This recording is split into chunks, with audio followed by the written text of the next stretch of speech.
Okay, so I said earlier, these two topics are very much related. The topics of Trinity and Satan. I'm not going to spell it out. You should be able to figure it out really on your own. So, what's very interesting is if you have read the entire Jewish Bible from cover to cover, the Tanakh, the Jewish Bible, is more than 3 times longer than the Christian scriptures. Almost 4 times as long as the Christian Bible. The Jewish Bible contains much, much more writing. In the entire Tanakh, the entire Jewish Bible, how many times is Satan referred to? So the answer is approximately 3, maybe 4. But basically, we have less than 6 times where the Jewish Bible refers to Satan. The Christian scriptures, which are again about 1/3 to 1/4 as large as the Jewish Bible, contain over 150 references to Satan or the devil. Over 150. So it's very clear that in the Christian Bible, right, the idea, the concept of Satan is considered much, much differently, has much more of a central focus than the Jewish Bible. We're going to see it's not just a matter of quantity. We're going to see it's a matter of quality. There is a teaching, a famous Jewish teaching, I think it was first expressed possibly by Rav Tzadok HaKohen of Lublin, one of the great, great Hasidic masters who died in the year 1900. He died in the year 1900. And Rav Tzadok HaKohen writes that if you want to understand anything in Judaism, if you want to understand anything in the Bible, he says, find the first place the idea appears. If you want to understand what is a kiss, find the first kiss in the Bible. If you want to understand the meaning of the letter Aleph, the first letter in the Hebrew alphabet, find the first time the letter Aleph appears at the beginning of a word. That's the meaning of the letter Aleph. This is a very famous concept where if you want to understand anything in the Bible, go to the first place it occurs. That's the headquarters. That's the headquarters. So if we want to understand what is the concept of Satan, of Satan in the Jewish Bible, let's find the first time the word appears in the Jewish scriptures. And that is in the book of Numbers, chapter 22, verse 22. Easy to remember. It's the famous story of Bilam, the non-Jewish prophet, who is basically hired, he's engaged to curse the Jewish people. The king of Moab is very terrified of the Jewish people, and he figures that you can't beat the Jewish people physically. He saw the Jewish people were able to destroy the great empire of Egypt. He figures if you want to get to the Jewish people, you've got to be able to attack them spiritually. So Bilam was a famous prophet at that time, a non-Jewish prophet, and he figures he's going to hire Bilam to curse the Jewish people. God is not very interested in having him curse the Jewish people. Bilam is very clearly interested in doing it. He's going to make a lot of money off of the deal. At the end of the day, God allows Bilam to go. He allows Bilam to go on the journey, but basically says, you can only say what I teach you. You can only say what words I put into your mouth. Anyway, they're going on this trip, and we're told that his donkey sees an angel standing in their way, and the angel is holding a sword. So Bilam's donkey is afraid to proceed because there's an angel blocking their way with a sword. And the Bible tells us that Bilam hits the donkey. And the donkey gets up to move, but then he sees the angel again blocking him, and Bilam goes on to beat the donkey 3 times. So in verse 22, chapter 22 of Numbers, we're told God's anger was kindled because he was going. God was very unhappy that Bilam decided to go and curse the Jewish people. And so the angel of the Lord took his stand in the road as his adversary. The angel stood in front of Bilam as as his adversary. The Hebrew word is lesatan, to be a Satan to him. The angel stood in his way and acted as a Satan, acted satanically, if you will. Now he was riding on the donkey, and his two servants were with him. So we see from this that the word Satan in Hebrew means an obstacle, a roadblock, an adversary, but basically it's something that gets in the way. And you'll also notice that here the word Satan is not a proper noun. It's not the name of a being, right?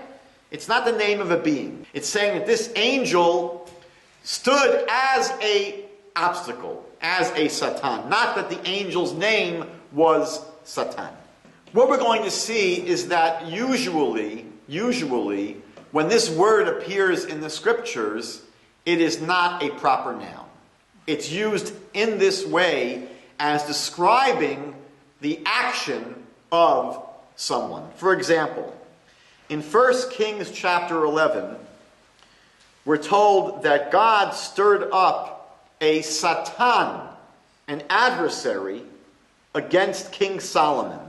We know that the first adversary of Solomon, we're told earlier, was someone named Hadad. But later on in the chapter, it says God stirred up another adversary. Sometimes this is translated as antagonist. Another adversary or antagonist, whose name was Rison, the son of Eliada, which fled from his lord Hadadezer, king of Zovach. So again, here we have in 1 Kings chapter 11, two people who are referred to as Satan, right, as adversaries or opponents or antagonists of King Solomon. And in verse 25, and he was a Satan. He was an adversary to Israel all the days of Solomon, besides the mischief that Hadad did, and he abhorred Israel and reigned over Syria. In 2 Samuel chapter 19, we're told that David meets up with Shimi ben Gera. Shimi ben Gera, in an earlier story, had cursed King David. Shimi ben Gera was a descendant of Shaul. We know that David basically did in with Shaul. And Shimi ben Gera was very upset with David, so he curses him. In this later story, some of David's men, the sons of Zeruiah, want to basically kill Shimi ben Gera. And David says to them, "What have I to do with you, the sons of Zeruiah, that you should this day be adversaries to me? You're being Satans to me. Shall there be any man put to death this day in Israel? For do not I know that I am this day king over Israel?" He says to his men, "Leave this fellow alone. You don't need to take care of my honor." But again, these are stories where these people are described as opponents or adversaries or antagonists to a king. However, there are a few times in the Bible, I think only 3, maybe 4, where Satan is a proper noun. The most famous one is in the book of Eov, the book of Job. We're told the following.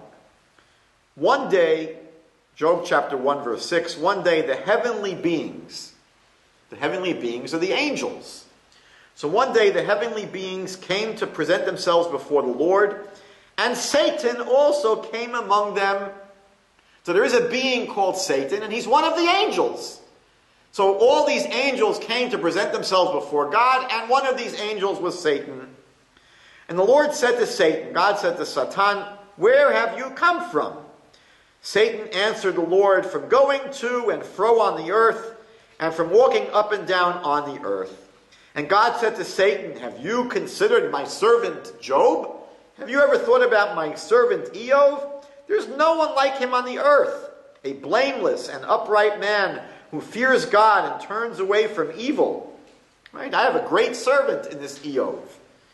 But then Satan answered God, "Does Job fear God for nothing? Have you not put a fence around him and his house and all that he has on every side? You've blessed the work of his hands, and his possessions have increased in the land." Job has a very cushy life. It's very easy for Job to be someone that fears you, God. But stretch out your hand now and touch all that he has, and he will curse you to your face. Satan says, don't think that this Job is so righteous. He's got a very easy, cushy life. But if you make things difficult for him, you'll see that he won't be so loyal to you. So God says to Satan, very well, all that he has is in your power. Only do not stretch out your hand against him. So Satan went out from the presence of the Lord. So here we see that Satan is one of the angels. And we see, importantly, that he is circumscribed. His powers are circumscribed by God. Right? God gives him his marching orders. God says, you can do whatever you want to Job, only you cannot kill him. You cannot really wipe him off. So Satan, is important to see here, is not independent of God. Satan does not have independent power. Satan does not operate independently of God. Satan is described here in the most central part of the Bible about Satan as an angel of God, just like all the other angels. Angel in Hebrew means messenger. He's a messenger, an agent of God, and he is under the control of God. God gives him his parameters. He doesn't set his own parameters. We see similarly, when Satan is mentioned in Zechariah chapter 3, a very, very difficult passage because it seems like a vision. We're told, he showed me the high priest Joshua standing before the angel of the Lord, and Satan was standing at his right hand to accuse him. It seems as if this is a vision that the prophet is having. And the Lord said to Satan, God said to Satan, the Lord rebukes you, O Satan. The Lord who has chosen Jerusalem rebuke you. Is not this man a brand plucked from the fire? Now, what most of the commentaries explain is going on here is that Satan came to accuse Joshua, the high priest, of not being very worthy, because we know from the book of Ezra that Joshua's sons married women that priests were not supposed to marry. So the Satan basically comes to say, this man should be held guilty. He should have maybe had more control and influence over his sons. So again, the Satan here comes to accuse Joshua the high priest. And God says to Satan, you're being rebuked. You want to accuse Joshua the high priest? I rebuke you. Why? Because this man, Joshua the high priest, is he not a man who was a brand plucked from the fire? What the rabbis explain is that God was telling Satan, he's a very holy man. As a matter of fact, an incredible miracle happened for him when there were 3 people thrown into a fire. 2 of them died, but Joshua miraculously was saved. He was plucked from the fire. A great miracle happened for him. So he's a very holy man. Satan, you shut your mouth. And Joshua was dressed in filthy clothing as he stood before the angel. These filthy clothing are symbolic of his children who were married to these non-Jewish wives. And the angel said to those who were standing before him, take off his filthy clothing. Which means he was basically telling his sons here, you should send your wives away. When you read the book of Ezra, that's what was going on. They were telling the Jews who had married non-Jewish women in Babylon, send these non-Jewish women away. And when you take off these filthy clothing, you send these non-Jewish wives away, the angel said to those who were standing before him, take off his filthy clothing. And to him he said, see, I have taken your guilt away from you, and I will clothe you with festal apparel. And I said, let them put a clean turban on his head. So they put a clean turban on his head and clothed him with apparel, and the angel of the Lord was standing by.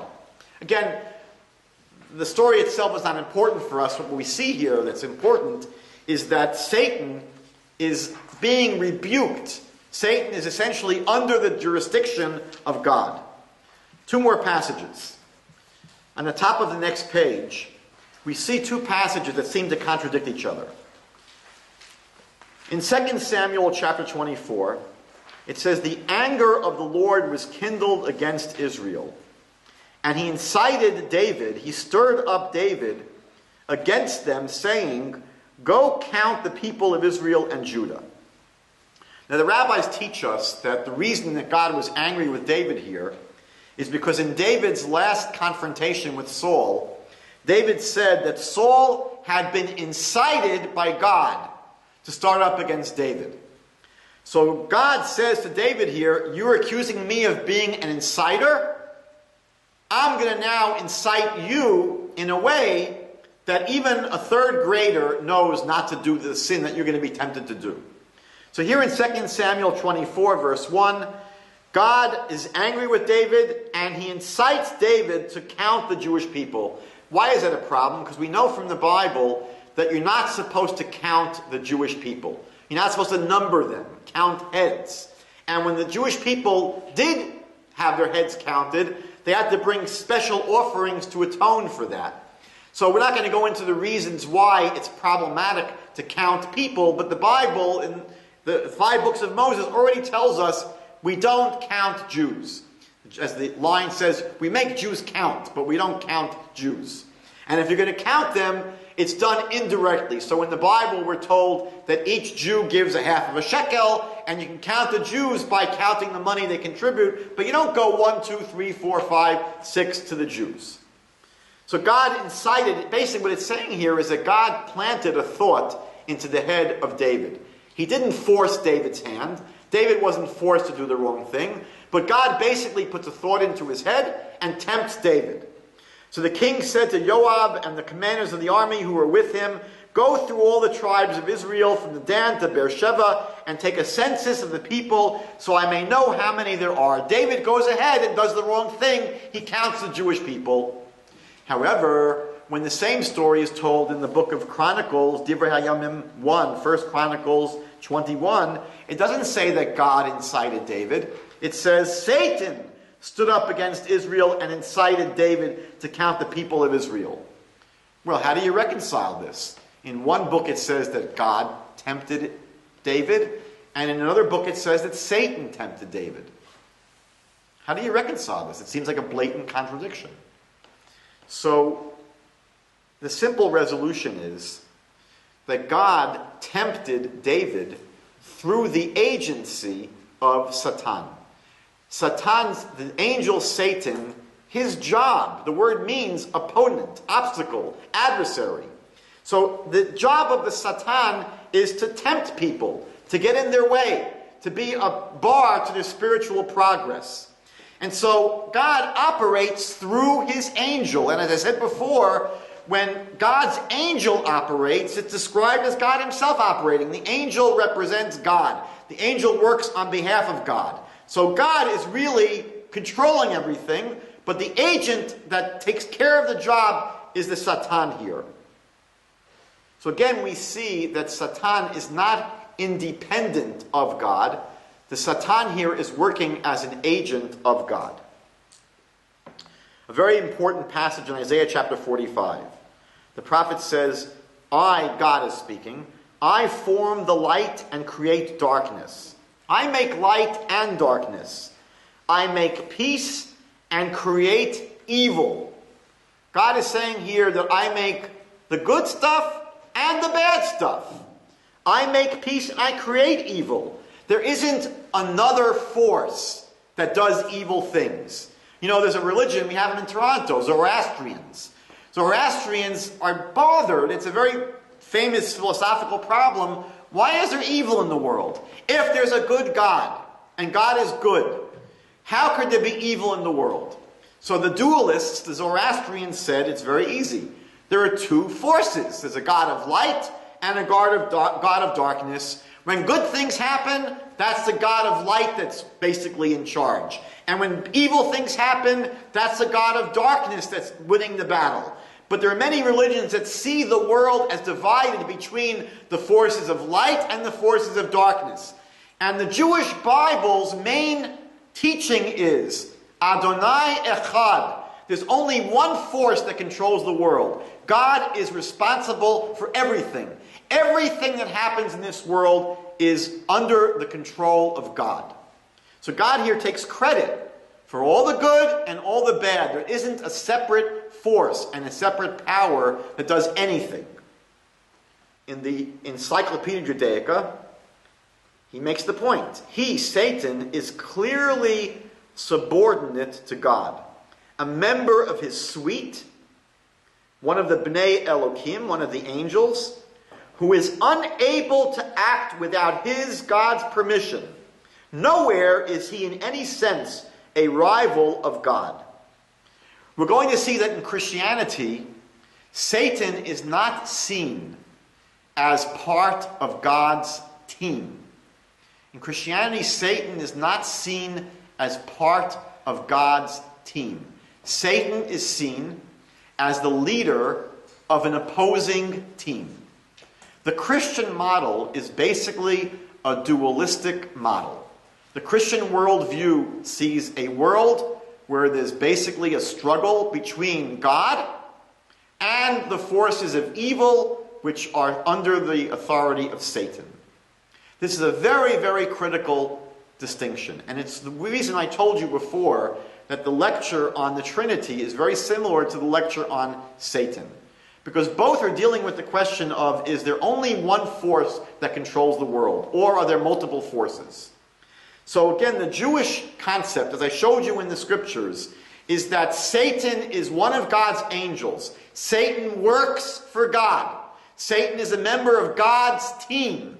Satan serves a very important purpose in tempting people, in getting in the way of people's spiritual progress, of being an obstacle, a roadblock, an adversary. The Christian model says, no, Satan is a fallen angel who rebelled against God and took 1/3 of the angels to work for him as demons. But the Christian model is very diametrically opposed to the Jewish model. Is Satan a member of God's team, or does Satan run an opposing team? In the Jewish Bible, Satan is totally under the jurisdiction of God. In the Christian scriptures, Satan, we're going to see, has independent power.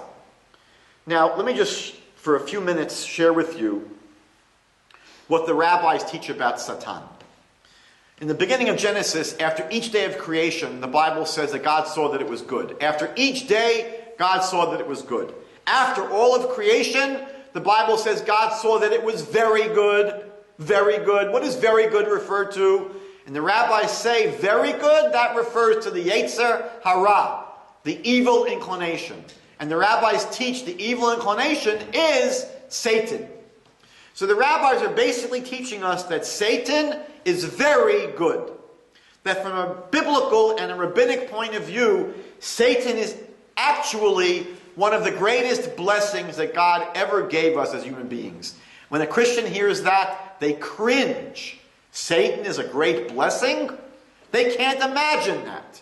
But the rabbis are teaching that no, Satan plays a critical purpose in God's world for two reasons, basically. Number one, the rabbis teach that Satan is essentially the vital force that animates human beings. The rabbis teach if it wasn't for our Yetzer Hara, if it wasn't for our evil inclination, people would not get a job, they would not get married, they would not have children, they would not build a house, they would be couch potatoes. Basically, you can look at the Satan, the Yetzer Hara, almost like Freud's id or or ego. The Satan, the Yetzer Hara, is basically this vital force that animates and drives the human being. Their id, their ego. And without this force, we'd be very lethargic human beings. We'd have no ambition, no drive. But more importantly, what the rabbis are saying is that when we have this obstacle, when we have this opponent, when we have this adversary, it allows for virtue. If we lived in a world where there were no temptations, if we lived in a world where there were no obstacles, no roadblocks, no obstructions to spiritual progress, there'd be no opportunity for virtue. If we lived in a world where it was so natural and easy to always be good, there'd be no virtue in being good. The reason it's virtuous to be good is because there are many temptations not to be good. For example, if there was no sexual impulse, then there'd be very little virtue in people being faithful to their spouses. If the opposite sex looked like a sack of potatoes, then it wouldn't be too difficult not to commit adultery. However, we live in a world where the sexual temptation is very, very strong. So to resist that requires a certain amount of strength, and it shows the person is virtuous. And if people didn't have supernatural attractions to money, if you found a pile of money on the street, $100,000 in a bag, and you weren't supernaturally driven to keep it, there'd be no virtue in returning it. You'd say, money, it could be a pile of dirt. But no, we are very attracted to that pile of money. So for a person to say, I'm going to do the right thing and return it to its owner, that is virtuous.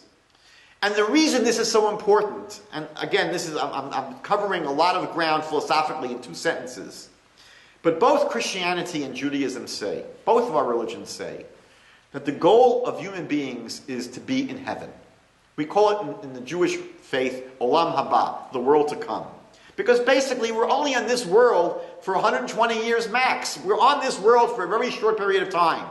But after we finish our journey in this world, and our body decomposes in the ground, our soul exists eternally. Our soul is not physical, it's spiritual.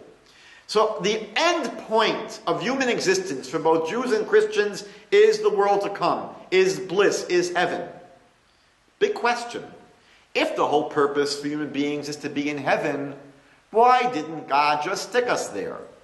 If God's hope and intention is that all human beings be able to experience heavenly bliss and experience godliness in the next world, why stick people in this crazy world down here, which is so ungodly?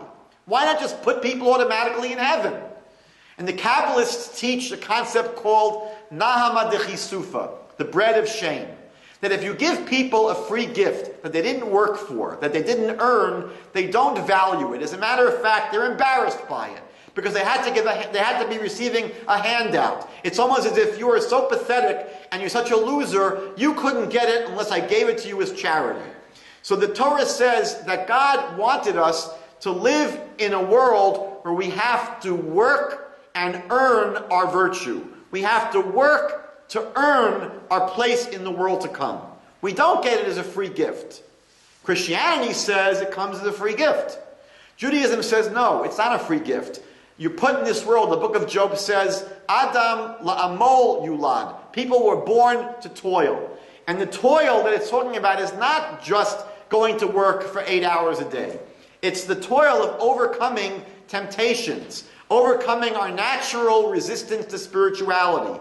And by overcoming these temptations, by passing these tests, by overcoming these roadblocks and these obstacles, things that get in the way, when you climb over and navigate these obstacles, you grow your spiritual muscles. You become a more spiritual person. You grow as a human being. You become a bigger person by exercising your spiritual muscles. So it could be a bad thing for you if you crash into the obstacle, you crash and burn, right? You failed the test. That wasn't good for you. But human beings, we're told, have the ability to pass these tests. God says to Cain, sin is always going to tempt you, but you can rule over it. We have the ability to veto evil and to veto sin. We can climb over these obstacles. And by climbing over them, we can become bigger people and earn our share in the world to come. From a Christian point of view, there's no good reason for putting people in this world. No good reason whatsoever. We understand from a Jewish point of view why God says that the Yetzer Hara, Satan, is very good. because without it we could not be human beings. Let's just conclude by looking at the Christian concept of Satan. In 2 Corinthians chapter 4, "But if our gospel be hidden, it is hidden from them that are lost, in whom the God of this world has blinded the minds of them which believe not, lest the light of the glorious gospel of Christ, who is the image of God, should shine unto them." We learned before that in the Christian Bible we're told that the Jewish people did not believe in Jesus because Satan blinded their eyes to the truth. But here I wanted you to point out, to show you that the Christian Bible refers to Satan as the God of this world. That's how powerful Satan is. Satan is the God of this world, basically rules this world. So in the Christian concept, again, Satan is a fallen angel that rebelled against God. He's no longer on God's team. He leads an opposing team. If you look at the Interpreter's Bible Commentary, they write that Paul sees this world as a battleground in which Satan and his hosts contend with God and his forces for the lives of men. Again, explaining very clearly that in the Christian vision, Satan and God are two opposing teams. It's not one team. It's two opposing teams. And you'll see in John, the Gospel of John, chapter 12, chapter 14, and chapter 16, the Gospel writer speaks about Satan as the prince of this world. Again, Satan described as basically the ruler of the world we're living in. Why? Because you'll see in 1 John chapter 3, "He that commits sin is of the devil, for the devil sins from the beginning."